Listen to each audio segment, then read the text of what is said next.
तो हम लोग जावा स्ट्रिंग के वीडियो लेक्चर के सीरीज़ पार्ट 8 में आ चुके हैं। ओके, और इससे पहले हम लोगों ने टोटल 7 पार्ट में जावा का स्ट्रिंग क्लास और स्ट्रिंग बफर क्लास बहुत ही डीपली कवर किया, बहुत अच्छे से कवर किया है। आप उसको ज़रूर देख सकते हैं, चैनल पे अपलोडेड है।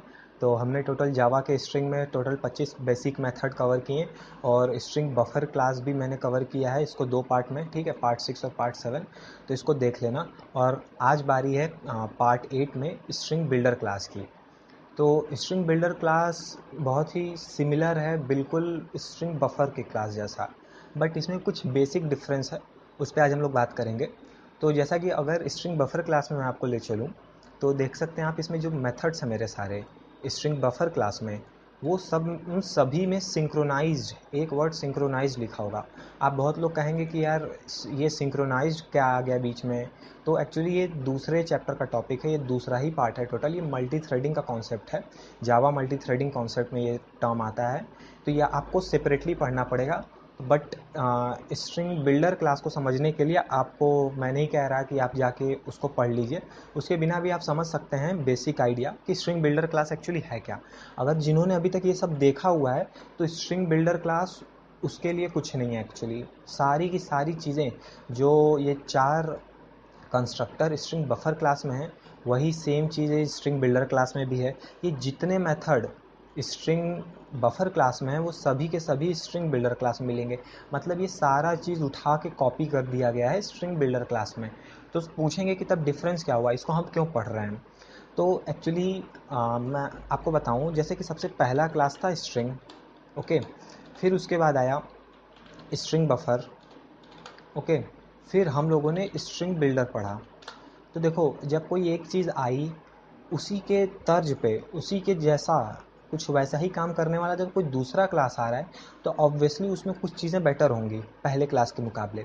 तो अगर स्ट्रिंग बफर आया था तो इसमें बस एक चीज़ अच्छी थी कि ये म्यूटेबल क्लास था, सॉरी, ये म्यूटेबल ऑब्जेक्ट क्रिएट करता था। मैंने आपको पिछले वीडियो लेक्चर में बताया था कि ये म्यूटेबल कैसे है, क्यों है। ओके, आप देखेंगे ज़रूर जाके उसको, तो समझ में आ जाएगा। तो स्ट्रिंग इम्यूटेबल ऑब्जेक्ट क्रिएट करता है और string buffer mutable object create करता है। तो ये अच्छाई थी स्ट्रिंग बफर की। स्ट्रिंग बफर में भी एक कमी है जो कि दूर कर दिया स्ट्रिंग बिल्डर क्लास ने। अब वो कमी क्या थी स्ट्रिंग बफर में? तो देखो, स्ट्रिंग बफर में आपको ये जो सिंक्रोनाइज दिख रहा है हर जगह ना, तो एक्चुअली सिंक्रोनाइज्ड है क्या? सबसे मेन बात यह है कि सिंक्रोनाइज्ड होते क्या हैं। तो देखो, सिंक्रोनाइज्ड एक्चुअली कुछ नहीं है। सिंक्रोनाइज मेथड बहुत अच्छी चीज़ नहीं है एज सच। ये क्या करते हैं कि synchronise method increases the waiting time of thread.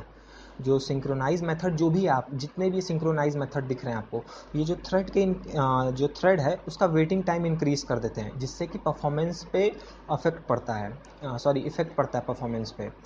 तो ये आपको थ्रेड का कॉन्सेप्ट पता हो नहीं है, कोई इशू नहीं, बस आप बेसिक समझ लीजिए कि ये थ्रेड्स के वेटिंग टाइम को इंक्रीज कर देते हैं, जिससे कि परफॉर्मेंस पे इफेक्ट पड़ता है। यही सिंपल बेसिक आइडिया है। ये बेसिक मतलब है कि अगर कोई मेथड सिंक्रोनाइज है तो यही एक डीमेरिट है। तो जब जावा का स्ट्रिंग बिल्डर क्लास बना तो इन्होंने सारे मेथड को उठा के कॉपी कर दिया। इस बिल्डर क्लास में सारा सेम मेथड है, सेम कंस्ट्रक्टर्स हैं। तो बस डिफरेंस क्या है इसमें कि इसमें जब ये सारे मेथड आए स्ट्रिंग बिल्डर क्लास में, स्ट्रिंग बफर से उठ के स्ट्रिंग बिल्डर में आए, तो इन्होंने बस सिंक्रोनाइज मेथड को हटा के नॉर्मल मेथड कर दिया। सिंक्रोनाइज मेथड को हटा के नॉर्मल मेथड कर दिया। तो अभी तक आप लोगों ने पिछले वीडियो में देखा होगा कि ये भी जो सिंक्रोनाइज मेथड है, ये भी नॉर्मल मेथड की तरह ही यूज़ किए जाते हैं। ओके, कोई डिफरेंस नहीं होता, बट डिफरेंस वो बैक एंड में होता है। आप उसको टाइम कॉम्प्लेक्सिटी के बेसिस पे फील कर सकते हैं कि आपका प्रोग्राम के परफॉर्मेंस पे अफेक्ट पड़ता है। बाकी यूज़ करने का कोई ऐसा कुछ खास नॉलेज की ज़रूरत नहीं है कि सिंक्रोनाइज मेथड को यूज़ करने के लिए कुछ और जानकारी होने की ज़रूरत नहीं है, ऐसा कुछ नहीं है। तो स्ट्रिंग बिल्डर क्लास भी सेम है, सारे मेथड सेम है, हर चीज़ सेम है, बस उसमें सिंक्रोनाइज मेथड नहीं है। ओके, तो एक ओवरकम ये आया इसमें, हम लोगों ने ओवरकम किया कि हम लोगों ने तो म्यूटेबल ऑब्जेक्ट भी क्रिएट कर लिया स्ट्रिंग बफर में। तो बस जो स्पीड परफॉर्मेंस की कमी थी वो हम लोगों ने सिंक्रोनाइज मेथड को हटा के स्ट्रिंग बिल्डर में नॉर्मल फंक्शन रख दिया। ओके, जितने भी मेथड हैं सारे के सारे वो नॉर्मल हैं, नॉन सिंक्रोनस मेथड हैं। ओके, और ये भी म्यूटेबल ऑब्जेक्ट क्रिएट करता है। तो कहीं ना कहीं ये बहुत ही आइडियल और परफेक्ट स्ट्रिंग क्लास है इन तीनों के कंपैरिजन में। ओके, तो ये था basic concept string builder class का। और ये JDK 1.5 वर्जन में आया था आपका स्ट्रिंग बिल्डर। और string builder class has non synchronise method which increase the method performance. Obvious बात है, अगर ये सिंक्रोनाइज मेथड है और परफॉर्मेंस पे अफेक्ट डाल रहा है, थ्रेड के वेटिंग टाइम को इंक्रीज कर रहा है, तो ऑब्वियसली ये थोड़ा सा स्लो इसके कंपेयर में होगा स्ट्रिंग बिल्डर के। अब ये स्ट्रिंग बिल्डर में यही चीज़ें हटा दी जाएँ तो स्ट्रिंग बफर आपका स्ट्रिंग बफर इसके कंपेयर में फास्ट रहेगा, सॉरी इसके कंपेयर में स्लो रहेगा थोड़ा। तो चलते हैं अपने आईडी में। एक्चुअली इसमें एज सच कुछ मेथड बताने के लिए तो नहीं है, वो बस सिंक्रोनाइज मेथड नहीं है, यही सिंपल एक टर्म है। But still string builder class में कुछ मेथड हैं सिंक्रोनाइज।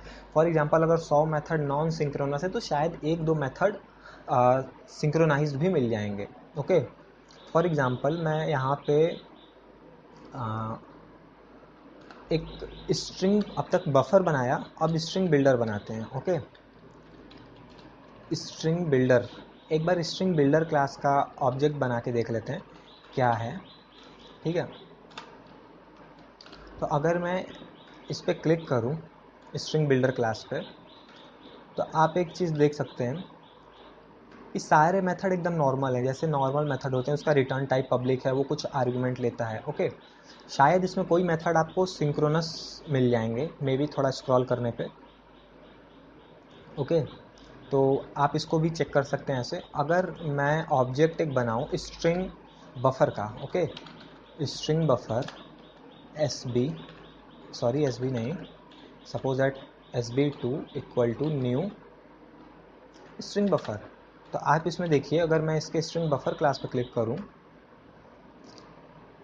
तो ये सारे के सारे मेथड सिंक्रोनस हैं। ओके, तो ये रहा स्ट्रिंग बफर का क्लास। तो इसमें ये सारे मेथड जो हम लोगों ने कुछ कुछ कवर किए थे, तो ये सारे मेथड सिंक्रोनस मेथड हैं। ओके, तो देख सकते हैं यहाँ पे सिंक्रोनाइज्ड है, सिंक्रोनाइज्ड है। ठीक है, सारे मेथड आपको सिंक्रोनाइज्ड मिलेंगे। ये था प्रूफ। ओके, और स्ट्रिंग बिल्डर में आपको ऐसा कुछ नहीं मिलेगा, शायद कोई मिल जाए एक दो। तो कुछ यही था वीडियो में, कुछ बड़ा डिफरेंस नहीं था। तो मेथड भी, इसके मेथड भी सारे सेम हैं। अगर आपने मेरा वीडियो देखा होगा पार्ट 7, तो उसमें भी यही सारे मेथड हैं जो कि इसमें सेम मेथड है, कोई डिफरेंस नहीं है। और कॉन्सेप्ट आपको पता चल गया है। ठीक है, तो इस वीडियो में स्ट्रिंग बिल्डर में अब तक सिर्फ यही है और कुछ बताने को नहीं है लिटरली। हाँ, मैंने बहुत से मेथड कवर कर रखे हैं इसके पहले, इस वीडियो लेक्चर के पहले बहुत मेथड है, लगभग मैंने टोटल 30-35 मेथड कवर कर रखे हैं। आप उसको जाके देखिए तो आप फैमिलियर हो जाएंगे और भी बहुत सी चीज़ों से। तो अब हम अगला पार्ट 9 वीडियो में क्या लाने वाले हैं, जैसा होगा कमेंट बता दीजिएगा। ठीक है, तो इसमें हम कंपेयर करेंगे string class versus string buffer class versus string builder class. दो चार डिफरेंस, 4-5 बेसिक डिफरेंस देखेंगे कि string difference between string versus string buffer versus string builder, इसमें डिफरेंस क्या है। ओके, तो पार्ट 9 में यही होगा। तब तक के लिए मिलते हैं हम लोग पार्ट 9 में। वो ज़रूर से देखिएगा, वो बहुत ही इंपॉर्टेंट वीडियो होगा। उसमें ऐसे बहुत से बेसिक कॉन्सेप्ट आपके क्लियर हो जाएंगे। और यही नहीं, उसमें मैं आपको SCP का भी कॉन्सेप्ट 1 मिनट के लिए बता दूंगा। SCP, इसको स्ट्रिंग कॉन्स्टेंट पूल बोलते हैं। ओके, तो ये स्ट्रिंग क्लास की बात थी, SCP जो है ये स्ट्रिंग क्लास की बात है। तो मैं आपको इसमें कवर कर दूंगा जब डिफरेंस बताऊंगा। ठीक है, तो तब तक के लिए मिलते हैं नेक्स्ट वीडियो में। Have a good day.